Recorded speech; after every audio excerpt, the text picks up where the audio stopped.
Good morning, folks. My name is Sam Bass, and on behalf of Connie Bowen, she should be making this speech. That's why I'm reading it. Warbirds and Review founder, coordinator, and executive producer in EA Warbirds of America. Welcome to the 2020-2000/21 Warbirds of America. This is our 20th year of displaying a significant historical aircraft alongside the people who own, maintain, and fly them. Starting from humble beginnings, the presentations have developed into the world-class production for you here in the audience and people around the world to enjoy. Thank you to those who provide the aircraft and to the dedicated volunteers who assist in this possible. Thanks to you, Ron and Diane Fagen, who have provided our Quonset hut for us, and the Fighters World War II Museum in Granite Falls, Minnesota, for the beautiful building that you see.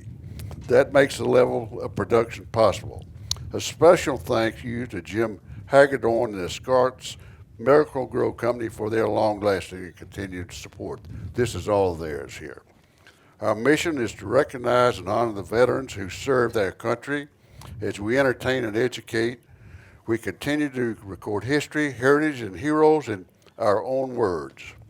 Thank you for being here to be part of this program, produced by Scott Kayette and talented Sleeping Dog production team. Now please direct your attention to the Jumbotron for the introduction of our program today. This is the Dakota Territory Air Museum have provided these airplanes, and they'll be talking to us. Thank you. I'll be right back with you.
Yesterday, December 7th, 1941, a date which will live in infamy.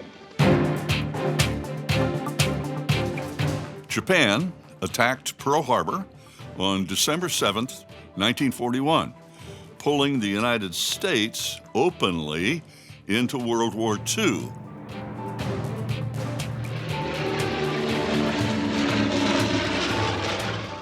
Just 12 days later, on December 20th, 3 squadrons of Allied fighter airplanes saw their first combat in the CBI, the China, Burma, India Theater. The unit was called the 1st American Volunteer Group, better known as the Flying Tigers. Each squadron was assigned 30 aircraft, mostly P-40s, Navy Buffaloes, and later P-51 Mustangs and some RAF aircraft too. Their first combat contact was on 20 December 1941, only 12 days after Pearl Harbor. 7 months later, in July 1942, the volunteer group was disbanded and replaced by the 23rd Fighter Group, U.S. Army Air Corps. One of the 23rd Fighter Group pilots scored 4 air victories in a P-40 and 1 in a P-51 Mustang. That made him an ace.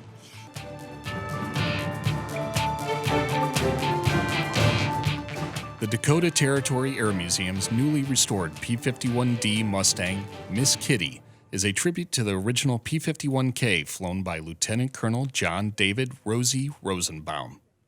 It is painted in the distinctive black-tailed color scheme of the 75th Fighter Squadron, 23rd Fighter Group, 14th Air Force, nearly mirroring the museum's Lope's Hope 3rd. On November 11, 1944, Lieutenant Rosenbaum was part of a combat mission led by First Lieutenant Don Lopez. That mission was Don Lopez's final combat mission before rotating home. Both Lopez and Rosie had their last confirmed aerial victories of the war on this mission. Rosenbaum would have been flying a P-51C for his November 11 victory. Rosie was part of Lopez's formation. Like so many World War II fighter pilots, Lieutenant Colonel Rosenbaum named his Mustang after his sweetheart, Lavinia Kitty Harris, whom he later married. They were married for 65 years. Well, I live in Waco, Texas, and we had two schools for the Air Force guys there. One for single engine and one for twin engine. Now, I always thought that the single engine guys were the very best. So when they were the guests at the USO, I went that night, and when a very good-looking young guy asked me to dance, I looked at him and I said, you know, he's just about the sweetest and cutest one here. We wrote letters when he first went over to China and started flying missions. And he named his airplane Miss Kitty. He wrote me a letter and said, I'm going to name my airplane Miss Kitty. How did that make you feel? I was good. I was just a kid, and so it was like getting a ring.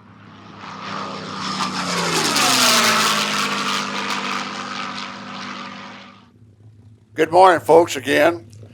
We have three guests with us. We have Bruce Eames, who actually owns both of these aircraft. He is the Dakota Territory Air Museum. He has a C-53, a Mark 9 Spitfire, a P-50, actually four P-51s, a P-51C and D, Mark 4, Harvard, P-40, F-8, Bearcat, Wildcat. He's got his own Air Force here, Hurricane, L-5, P-47D, and numerous other aircraft. This is Bruce. He's on the second on my left. And Warren Peach was his vice president of operations at the museum. He's the tall guy. And chief pilot, he's a retired captain with the airlines, 20 years with a major airline, 35,000 hours of time. He's an honorable Canadian snowbird. He's an aerobatic competency evaluator for ICAS. He's qualified in too many aircraft he would describe it. He'll be able to give you a good description of the aircraft. We have Bruce Cravens. He's a historian for Air Corps Aviation, and he'll be talking about the two airplanes. Huh? I'm sorry, Chuck, what did I say? Well, that's good enough. All right, so we'll sit down, you guys pick your seat, and we'll start. Chuck, if you'll go on the other side, I'll appreciate it. Normally, when we start these, we talk about the airplanes, but we're going to talk about the people that flew the airplanes first. So, would you tell us a little bit about Miss Kitty and about Rosie? Sure. And then we'll have that video, short video. All right. Yeah, the video is going to be kind of our main thing, and at some point, if I forget to say it later, I hope everybody will wave and say hi to Miss Kitty, because she just made that video about a month ago, and I'm sure she'll be anxious to see how everything turns out today. Obviously, she's a live wire still and doing well. Pretty good timing. We got Mustang starting up while we're talking about Mustang pilots, and so I hope everybody can hear me okay up there. We'll maybe give this just a second while they power out of here.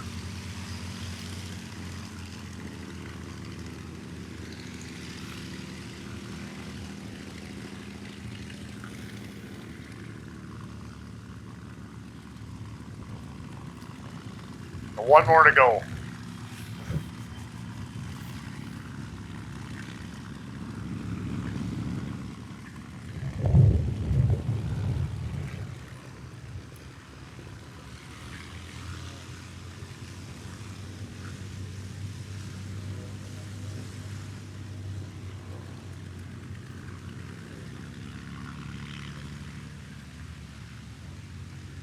makes you feel like you're going out on a mission or standing on an airbase, listening to all these things go out of here.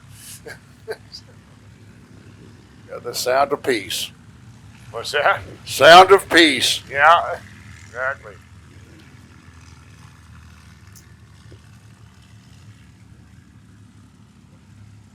So when Bruce and the Dakota Territory Air Museum and Air Corps Aviation out of Bemidji decided to do a couple of Mustangs, these airplanes were kind of bought as a pair, as a project from Bob May. And Lope's Hope was the first one we wanted to get done. And the significance of Lope's Hope for us was that Don Lopez was a friend of the museum and had a great story. And he was, for those of you who don't know, he was a curator in the Air and Space Museum in Washington, D.C. and was a big part of the Udvar Hazy Center and the design. So this airplane was finished to tell that story and to honor Don because he had helped us at our museum in Minot, and he was a friend of mine, and we were really proud to do that. In the process, we started learning about Rosie Rosenbaum and their association in China and how they had a chance to be squadron mates and they were friends and flew together down to, as you saw in the video, on Lopez's last mission. He was supposed to be done at 100 missions. He ended up flying 2 missions on the same day on November 11th of 44. So he ended up with 101 missions before he got sent back. But he got his last kill that day, and Rosenbaum got one too.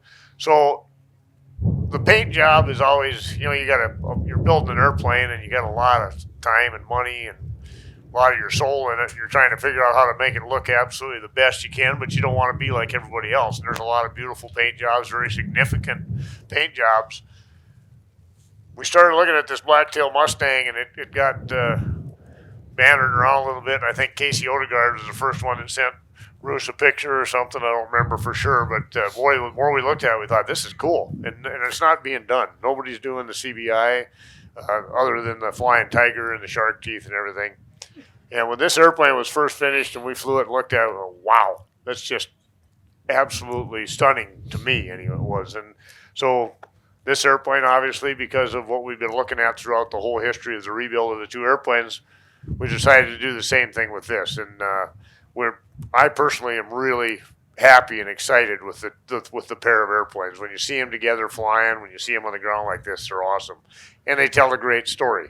And so, I mean, there's been hundreds of Mustangs go through this square, and a lot of people know more about Mustangs than I do, and we'll be willing to answer questions and everything, but I'm not going to go into the particulars on them other than this is a P-51C, and it would have been built in California.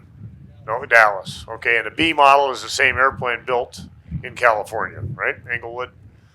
So that's a C, and this is a D with better visibility. Flying the airplanes, they're similar airplanes. The C is faster, but it's very difficult to see out of the cockpit, which makes it not only hard to dogfight in, but kind of hard on the ground and for maneuvering around. So the D kind of became the preferred airplane for the dogfighters, even though it was a little less performance. I think other than that, we got a little short video from Miss Kitty, and she's going to tell us their life story, I guess. Yeah, it's interesting. It's a 14-minute video that was just done, as I said, last month, and I think it's really neat because she talks about being an Air Force wife, starting in World War II and going through his entire career. And she's being interviewed by a daughter, by the way. That's right. I think, and her daughter was a pretty accomplished producer. Somebody told me that she produced the sitcom Cheers or something, I think. Scotty, if you'll roll that, we'd appreciate it. We're here today with Lavinia Kathleen Rosenbaum, also known as Miss Kitty, wife of Colonel John David Rosenbaum. I just wanted to ask you a few questions today so that we could have a better idea of what life was like around this whole era and the time of this airplane and how Colonel Rosenbaum named this plane for you and all that. So can you tell us today how and where did you meet Rosie? And I know you call him Happy sometimes, which you could tell us why. That would be real fun. Okay. Well, I live in Waco, Texas, and we had two schools for the Air Force guys there. One for single engine and one for twin engine. Now, I always thought that the single engine guys were the very best. So when they were the guests at the USO, I went that night, and when a very good-looking young guy asked me to dance, I looked at him and I said, you know, he's just about the sweetest and cutest one here.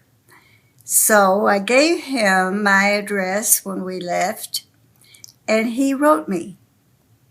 And he then went to Florida for training in the P-40 and was assigned to the CBI theater. When did he tell you he was naming his airplane after you? We wrote letters when he first went over to China, and it's there that he got his P-40 and started flying missions. And he named his airplane Miss Kitty. He wrote me a letter and said, I'm going to name my airplane Miss Kitty. How did that make you feel? I was good. I was just a kid, and so it was like getting a ring. So that quick, he named the airplane Miss Kitty? Miss Kitty. After only meeting you once? Oh, he had asked me to pin his wings on him when he graduated from flying school in Eagle Pass, Texas. So I got on the bus and went down there. A girlfriend went with me. And we got down there and got all ready for the dance and for the ceremony of the pinning of the wings. And he was not there. It seems that he had gone to Dakota Island for gunnery, and the weather had changed and he got stuck there. So I went to his graduation and pinned his wings on his instructor as kind of a joke. And he never did get back. I went to the dance that night, went home, and never saw him. Kitty, can you tell us about actually the day the Japanese attacked Pearl Harbor and what the mood was in the country? Oh, the mood was horrified. We could not believe it. I was in my first year of high school, and I was in the car like the kids did on Sunday afternoons. And when it came over the radio that we had been attacked in Hawaii, it was unbelievable. The pall just fell over the whole country. It was like they turned the lights off. Mm. And the next morning when we went to school, there were no boys. The boys had all gone to sign up for the service, one thing or another.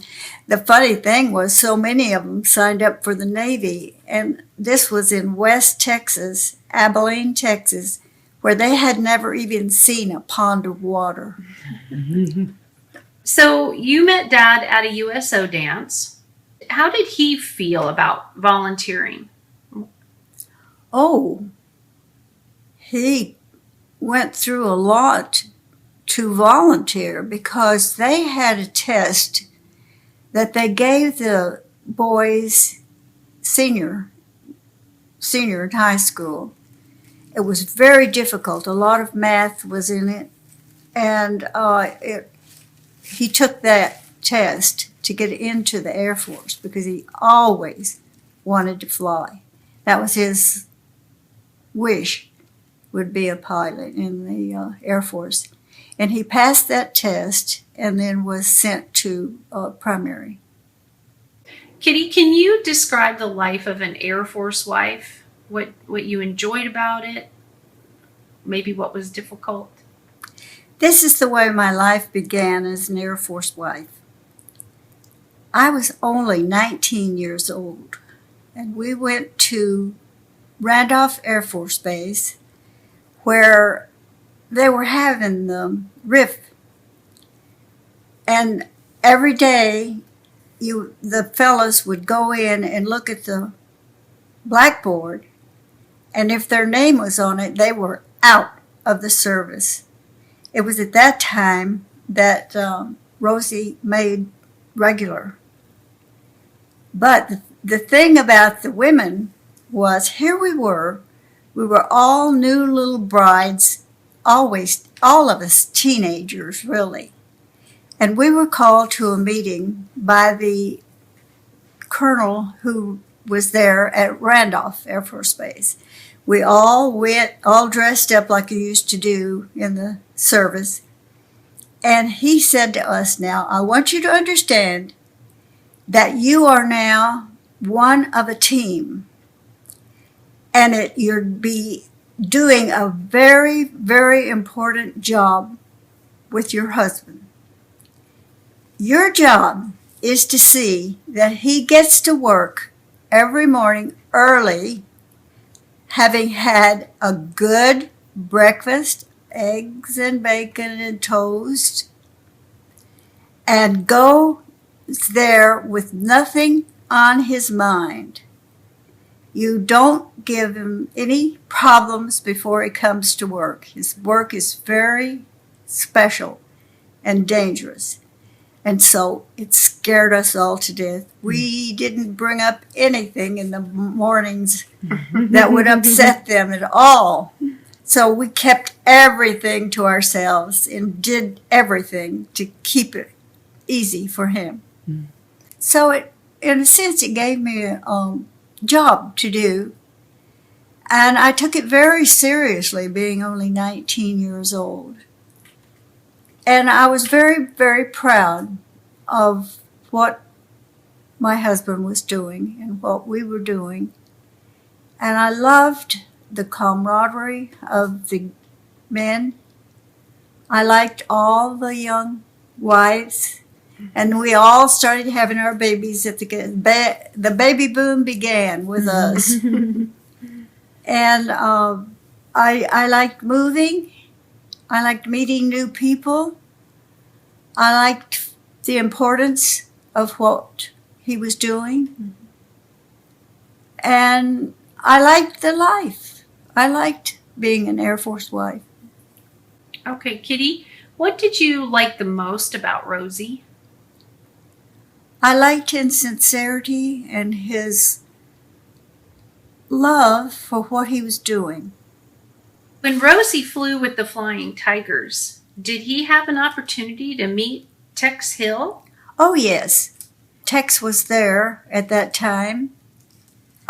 It was called, he was not a volunteer like the first Flying Tigers were. Right. But he was the Air Force, which was the Army Air Force at that time, was so impressed with what the Flying Tigers were doing that they wanted them to be in the Air Force. So they formed 75th Squadron, and they were both in that squadron. Okay. Tex Hill was probably the squadron commander, I don't know. Okay, sure. Did Rosie and Tex ever participate in a mission together? Happy never talked about anything about his flying or who he flew with or what they were doing. Okay, but you said you went, you knew Tex Oh, yes. personally. Tex lived in Texas, and we were always stationed in Texas. And I had lived in Texas my whole life. And every time we would go through the town, and I'm trying to think where he did live, if it was in Austin or not. But we went through the town where he lived, and we always called, and they had us out for dinner several times. And they would always serve rabbit, which he had shot. Okay. So I know you and Dad knew Bud and Ellie Anderson. Where and how did you meet the Andersons? We met the Andersons when we got an assignment to Okinawa. I think it was the 18th Wing, and Bud was the commander. Ellie was our sponsor, and that's how I met Ellie. Okay. And they loved my little girl, who was only 3 years old. and she used to pay a lot of attention to her. And Daddy worked for, Happy worked for Bud as his assistant. Did they ever work together again after that? I don't know what they did together in Vietnam, but they were assigned many times together over there. They saw each other often. And I know we saw them as I was growing up. You all remained friends through the years? Acquaintances? You got together? Anything like that? I did get together with Ellie. Bud was always gone when I would get together with her, though. So, and then they visited us together at our retirement place. Oh, okay. And then we were at my wedding. This is Trisha They came talking. to the oldest girl's, our oldest daughter's wedding. And things like that. And Bud may be at this Oshkosh. You want to say hi? Hi, Bud. Good to see you. I hear you're getting old. Kitty, did you ever get to fly with Rosie? In the old days, in the 1940s, the pilots could take their wife up. Wow. Or maybe even their mother and father. I don't remember that. But I went up with Rosie, and it was funny because naturally I had never been in anything but a old-fashioned car. And this had the airplane that he used as an instructor at Randolph didn't have a canopy over it. And he threatened to do a roll. I was panicked and ready to get out of that airplane, I'll tell you. I just knew I'd fall out. It was a good thing. Was he a good They pilot? quit doing it soon after that, I think. Sorry. Was he a good pilot? Oh, yeah. I wouldn't have got in it at all. I hadn't thought that. Great, right? Very sharp. Now we've talked about Rosie's airplane, and you got a little part of his life there. Chuck, would you tell us about Lopez's airplane and tell a little bit about his history and development to flying the airplanes on up through the third? Thank you. Donald Lopez was in the CBI earlier than Rosie was. He arrived in the summer of '44, and Donald Lopez was towards the end of his tour by then. And we've already talked about his last mission that he shared, or that they accompanied each other on. He rotated home right after that November 11th, 1944 mission, or shortly thereafter. That's one of the reasons you'll see on Lope's Hope, if you look carefully, there's 3 victory markings, but he had 5 total. They weren't all in Lope's Hope, and the last one was.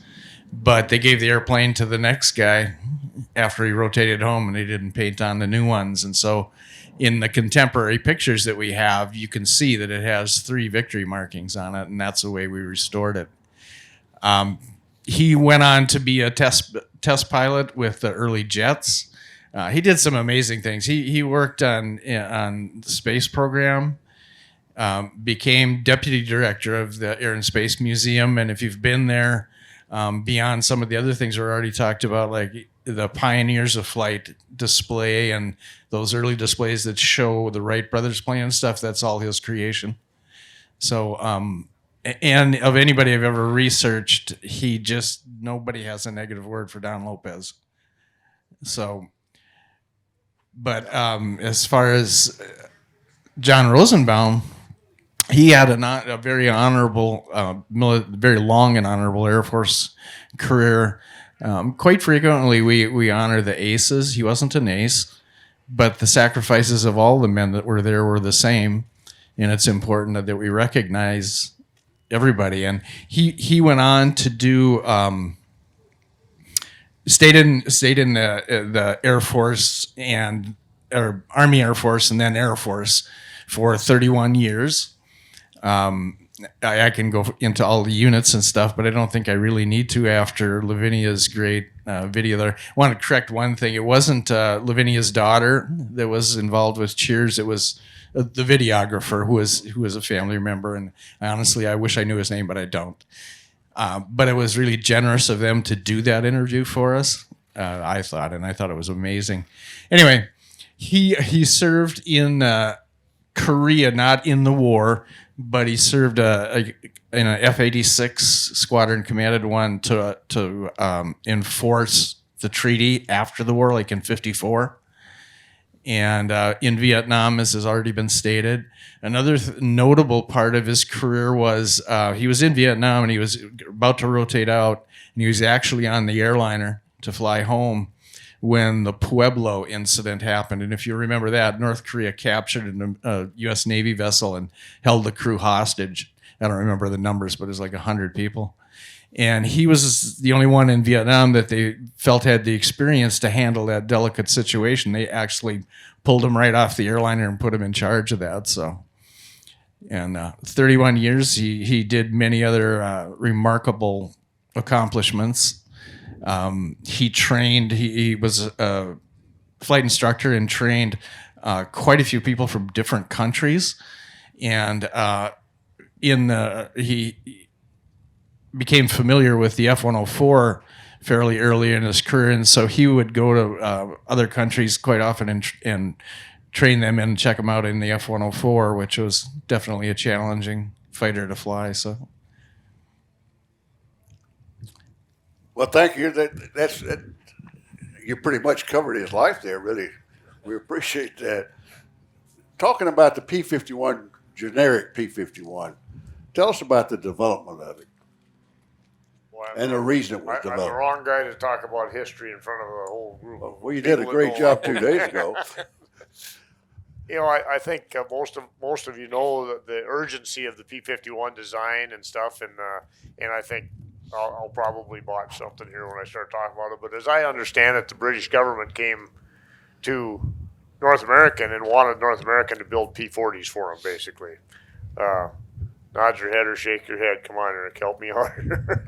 and North American basically said, "Hey, we can build you a better airplane, and we can do it quick." And they sketched something out on a napkin and said, "This is what we're talking about doing, and this is the goal of the mission and everything." And they went to work, and in like 120 days, they flew an airplane. They not only designed it, but they flew the prototype. And while they were doing that, they had such confidence in what they were doing that they were already gearing up to manufacture the airplane. They weren't really one-off building an airplane, so they were able to put it into production. The A model Mustang, which came out with the Allison engine, was built to those specs, and the airplane went into service fairly rapidly in World War II. But as the mission changed, it went from being an air-to-ground airplane. They were looking more for a long-distance, high-altitude escort airplane, and the British already had the Rolls-Royce Merlin engine in the Spitfire, so they adapted that engine to the A model Mustang, and that became the B and C model Mustang, which were basically the same airplanes built at different factories. And as the airplane advanced, it became a two-stage, two-speed supercharger on the back of the Merlin V12, and gave it high altitude and long range capabilities because of North American's new laminar flow wing and the things that made the airplane more efficient. And obviously, it goes on to be said that the airplane was the first Allied escort fighter to be able to go from England all the way into the heartland of Germany to Berlin and protect the bombers all the way in. And there's a quote out there of Hermann Göring saying, when he saw Mustangs over Berlin, he said, "We've lost the war." And so that was the significance of the Mustang, I think, is that it was an airplane that was developed extremely quickly and successfully and morphed into many different missions throughout the war and was very successful at them, to the point that in the CBI and in the Pacific, the airplane also became an escort for the long-range bombers going to Japan out of Tinian and places like that. So, that it's a tremendous airplane to fly. It's very when you fly some of the early airplanes from the war, at the beginning of the war, I'm kind of partial to old airplanes and vintage airplanes. So I'm partial to the Wildcat and the P-40 and the Hurricane, because I always joke that those were the three airplanes that carried the torch while all these pretty girls were getting built. Yeah. And they came along, and they're great airplanes, and they really are, but there's such a dramatic change. It advanced so fast, and it went from being, you fly the Wildcat and it's 29 cranks where you're coming up to get the gear up, and I'm not quite tough enough to get it right over the hump, so I got to stop for a second and push it over one more time, and the airplane's going like this while I'm flying and stuff. And the P-40, everything's kind of manual in it. You put the cowl flaps up and down, and there's a big cultivator shank handle over here that you pull back and forth like that. So you get in this thing, and everything's laid out nice, and the buttons are in the right place, and stuff does things automatically. So it's, the Mustang was kind of a quantum leap in fighters in World War II. Well, you mentioned earlier the A and the B. Explain the difference between the A, B, C, and D in the later models. So the A was the Allison powered airplane, and they built various versions of it and for different missions, air to ground and things. It looks similar to that. They do. The A model Mustang with the Allison has a air intake scoop on the top, more like a P-40, and the bottom cowl is different. The early airplanes had guns in the nose and a different gun arrangement. And a smaller scoop on the bottom, and they were pretty fast and hard to see out of, like these, the canopy arrangement. The B and C are basically the same airplanes built at different factories. The D is the classic Mustang that we all think of, with the bubble canopy and the great visibility and a better gun arrangement and a little bit different wing. The K was that airplane with a different propeller on it. The H was a much later airplane that they built kind of as an interceptor. It was a lighter airplane. It had a lot of different design features in it, and the gear and stuff, trying to get it to climb better, as I understand it. So that's... Well, a lot of people, and myself included, over the years, when you spoke of the Mustang, I thought of the 8th Air Force and the Escort. I just said that I didn't pay much attention to how many were in the Pacific. What percentage of the airplanes were in the Pacific? Not percentage, but do you have any idea what were? Well, I don't know. Boy, if there's anybody out there. Well, there were a lot of them over there. You guys oh man, when you see the pictures of the B-29 bases and then the Mustang bases that were associated with them, there's thousands of them over there and stuff. The first airplane was what, the A-36 Apache? Is that the first A model? Eric?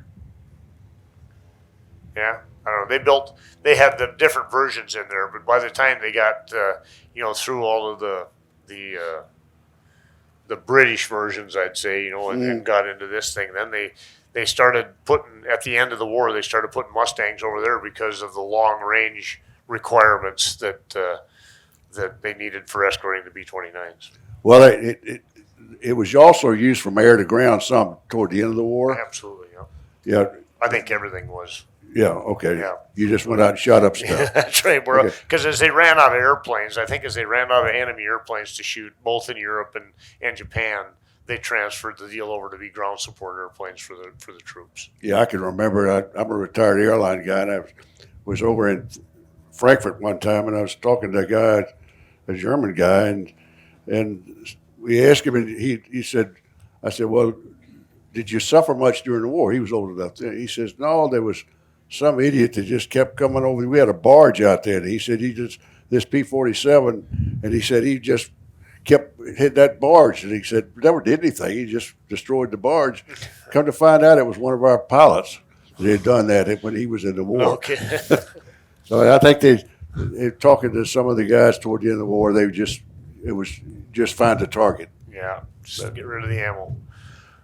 What did the configuration of the armament change much over the years from the A to the Well, yeah, a lot. B model? I mean, the difference in it having guns in the nose and in the wing. I think the BC airplanes had a little different gun arrangement in the wing, and they had some problems with the with ammo jamming.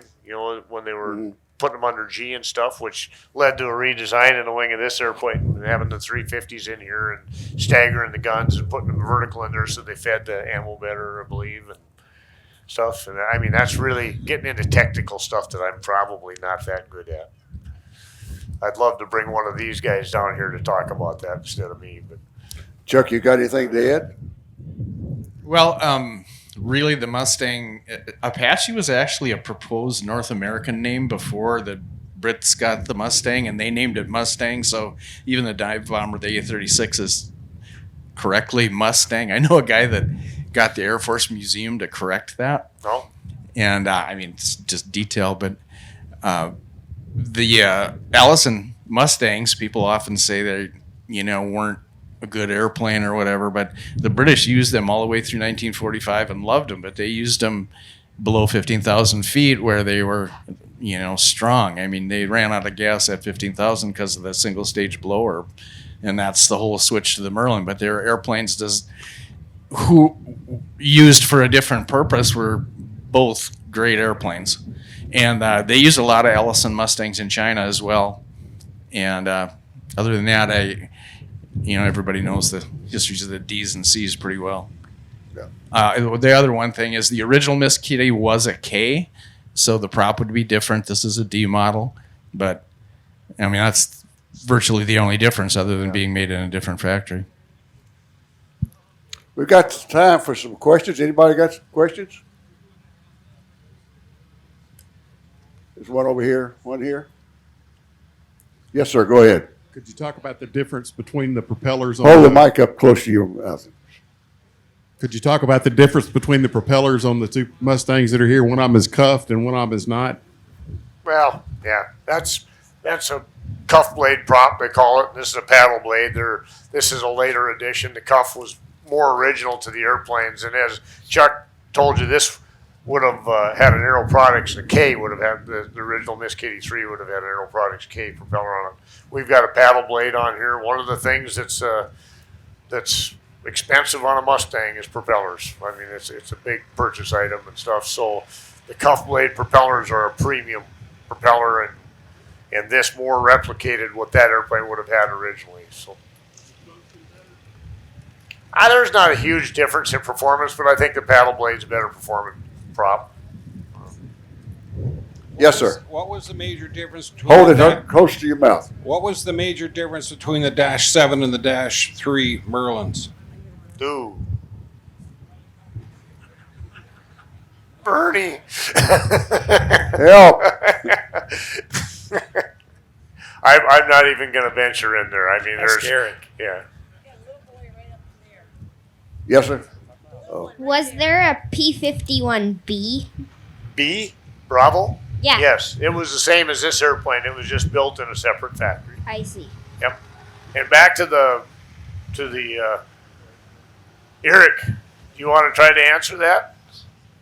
Hokuff, do you want to try to answer the difference between a Dash 3 and a Dash 7? Huh? Hold it. Just hold it up close. That's good. Can you hear me? Yeah. Supercharger arrangement. That was it? Yeah. Okay, so And this is your master engine guy? Okay. Well, Okay. there's Next just so many different versions. Like, and the Hurricane originally and the early Spitfires had a Merlin 3 in them, as I understand it. And they are down to having different, they're so totally different that the innards have got lighter connecting rods and a different bearing arrangement and case arrangement. So they were a much lighter duty engine, and they only put out right at 1,000 horse. They were like 960 or 980 or something like that. And I mean, when I start spewing this kind of information, I'm going to get tore apart by all the things that I'm saying wrong, and that's what makes me scared to say it. But the Dash 7 and the Dash 9 are different blower gears for different altitude arrangements and stuff. They had so many different applications that they were working with in these things that it's like trying to keep up with WACO designations. I can't do it. I just don't have the brain power. Another one here? Yes, sir. Yeah, Warren, can you guys talk about the museum where these beautiful aircraft are kept and where people can visit and see them? Thank you. That's a great idea. So these things are in Minot, North Dakota, Dakota Territory Air Museum. We started in 1986. We have a pretty nice facility, about 55 airplanes on display in there, and about anywhere between 12 and 15 Warbirds at any one time. And the Warbirds all fly. and about half of the vintage and civilian airplanes fly. And we do a lot of educational stuff. We do ace and pace camps with kids and everything, and the airplanes allow us to really bring that honoring the veterans and showing the history of stuff out there, plus getting them out here on the road. So anybody wants to come up there, I like to say it's currently the showroom for Air Corps Aviation. They build them and then we fly them over there and put them on display over there. So it's got a lot of people involved in it. Casey Odegaard is over there. He worked on Miss Kitty, did a ton of work on it, and his family. Yes, ma'am. I had a question for you. Can you tell us a little bit about the restoration process? It was really impressive to see Lope's Hope make the debut at Oshkosh a couple of years ago, and it's really cool to see Miss Kitty here too. Did these restorations essentially start from the ground up, and how long did they take? They started from the ground up. There are a lot of original parts in there. These guys would be, again, better suited to answer that question. I'm going to say that an average rebuild on a Mustang is about 5 years. Would be my guess on their. I think that now, as they've done so many more of them, they can, if they're duplicating a restoration they've already done, they can shorten that period. But as Air Corps did this, and Casey did it with his company and things, they're building special tooling for each airplane, and everything takes time. So Eric Trueblood or Eric Okuff is going to speak to that question. The genesis for the airplane is, often a little bit different with each airplane that we're working on, but we're fortunate in that there's a community of people who, none of these airplanes fly without a basis of shops doing great work. It's not just Air Corps Aviation. It's Casey Odegaard, it's engine shops, it's overhaul shops, accessory shops. Those things kind of come together in harmony to bring something like this to life. But we're pretty talented when it comes to the structure side of the airplanes. We can find parts all over the world, and it's a real honor to do airplanes though that have meaning beyond the airframe. So they have a story. Unfortunately, we never got to meet John Rosenbaum. We never got to meet Don Lopez. But those, when you're working for people who you enjoy working with, and when you're honoring people through the airplanes, things to come together very nicely. And the story beyond the airframe is what Bruce allows us to really run with, and that's really the special piece to this. Yeah, for us, that's one of the distinguishing factors in working with Air Corps and the restorations that we do is that they have a full-time historian, Chuck Craven's over here, and for us, that's as important a part of the restoration as all of the physical aspects of that plane, and that's why, like for instance, it's so important to us to bring those people alive that flew these planes, that were with the people that were flying them, and that's why we really feel so lucky that Miss Kitty is still here and sharing your story and making that life of the pilot that flew these things come alive, because there was Miss Kitty sitting there talking to us, and that's that focus and that of a restoration is just as important as everything else, and that's important to us, and I really hope you enjoy that part of it. Well, Bruce, while you're bringing that up, tell us about what was your motivation for forming the museum to start off with? Well, first, I didn't form the museum. I was lucky enough to meet Warren Peach and become involved with the Dakota Territory Air Museum, because I couldn't do what I've done with the planes if I didn't have a great relationship with the Dakota Territory Air Museum and sponsor that and work with them on maintaining these planes and displaying them and flying them around the country. But I think it's just like a lot of you guys in the audience. I mean, I'm of the age where when I was a kid, I and all my friends, all our fathers were in World War II. They were on aircraft carriers or in the infantry or you name it. And so at backyard barbecues or family gatherings and stuff like that, we'd always be sitting there hanging on all the stories when these guys would kind of go walk over to the side and start talking. We'd be under the table or behind the bushes or sitting behind a couch listening to these stories. And so you grow up with that and building the models and so on.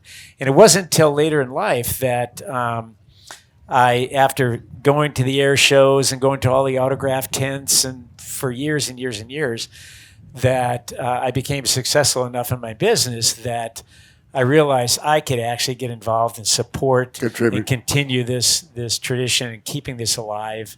And it's just been a great adventure. Would you call yourself a caretaker of these airplanes? Absolutely. Absolutely.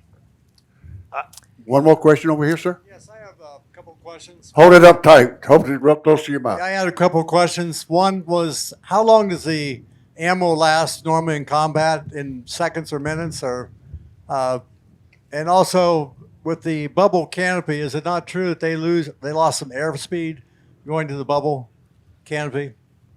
The bubble canopy is slower. It's, I would say maybe as much as 20 miles an hour at a given power setting, depending on altitude and everything else. The ammo question, I'm going to throw out a number that I don't even have. I think it's about 22 seconds total of ammo, isn't it? Less? 20 seconds. Yeah, it's about 15 to 20 seconds if you were to hold the trigger down. 15 to 20 seconds to give them the whole 9 yards. Right. Yeah. I got to say something here. I think we're probably running short on time. No, we got all kind of time. Okay. We got to 1 o'clock. I want to talk about what the question you brought up about what it takes to restore these airplanes can be a technical question, or it can really be the big picture question. And you can either start at the top and work your way down, or bottom and work your way up, or however you want to look at it.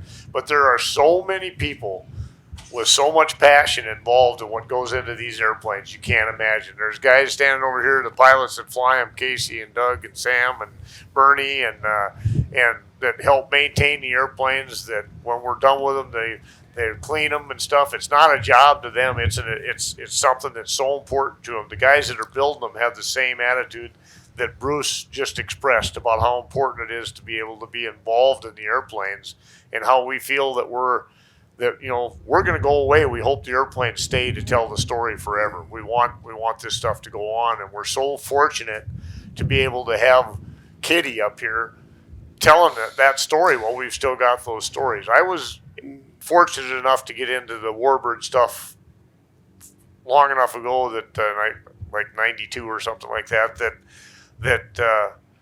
a lot of the vets were very young, and they were just starting to come out of their shell. We recognize PTSD and a lot of things now that weren't addressed back then, but it was there, and it was there in a big way. And so many times those veterans would come to an airplane. I had a TPM for a while, and they would come to the airplane and tell me things that their wife and children had never heard.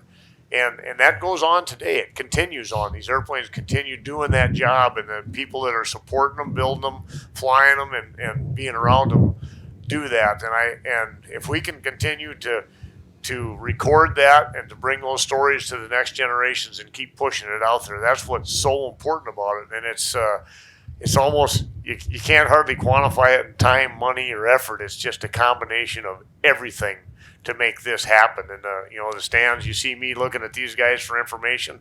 It's what I do on a daily basis. I'm such a small part and know so little about what's going on with this stuff that I have to constantly lean on every member of the team to know what the next step is and what the next direction is. We don't always know. Next year there's going to be maybe a Razorback P-47 coming out of Air Corps that's going to be like that or better when it's done. And we're really looking forward to doing that and telling that story. And that's a Pacific veteran. So there's just a lot of things that are coming, but they continually develop. And we really appreciate you folks coming out and doing this. And there'll be more. I'm going to let Sam do the thing. But 2 years ago, we had root beer kegs hanging on Lope's Hope. I don't know if any of you remember that or not. We don't have the kegs here this year, but we do have root beer afterwards. So if you feel like coming and having a glass of root beer, that's going to be served after the deal. And the reason for the kegs was, if you ever want to go online, look up beer barrel bombers, because after D-Day, they used Typhoons, Mustangs, and Spitfires, and they hauled kegs of beer to the troops over in Europe to obviously give them encouragement and nourishment and a memory of home and stuff. And they hauled so much beer that they almost emptied the United Kingdom of beer, taking it across the channel with these airplanes. So, you think about it, it was pretty cool. So we reenacted that over the past few years. You can see it up on the screen. Yeah, there you go. Spitfire with kegs underneath. Yes, now that's the job I want to have, right?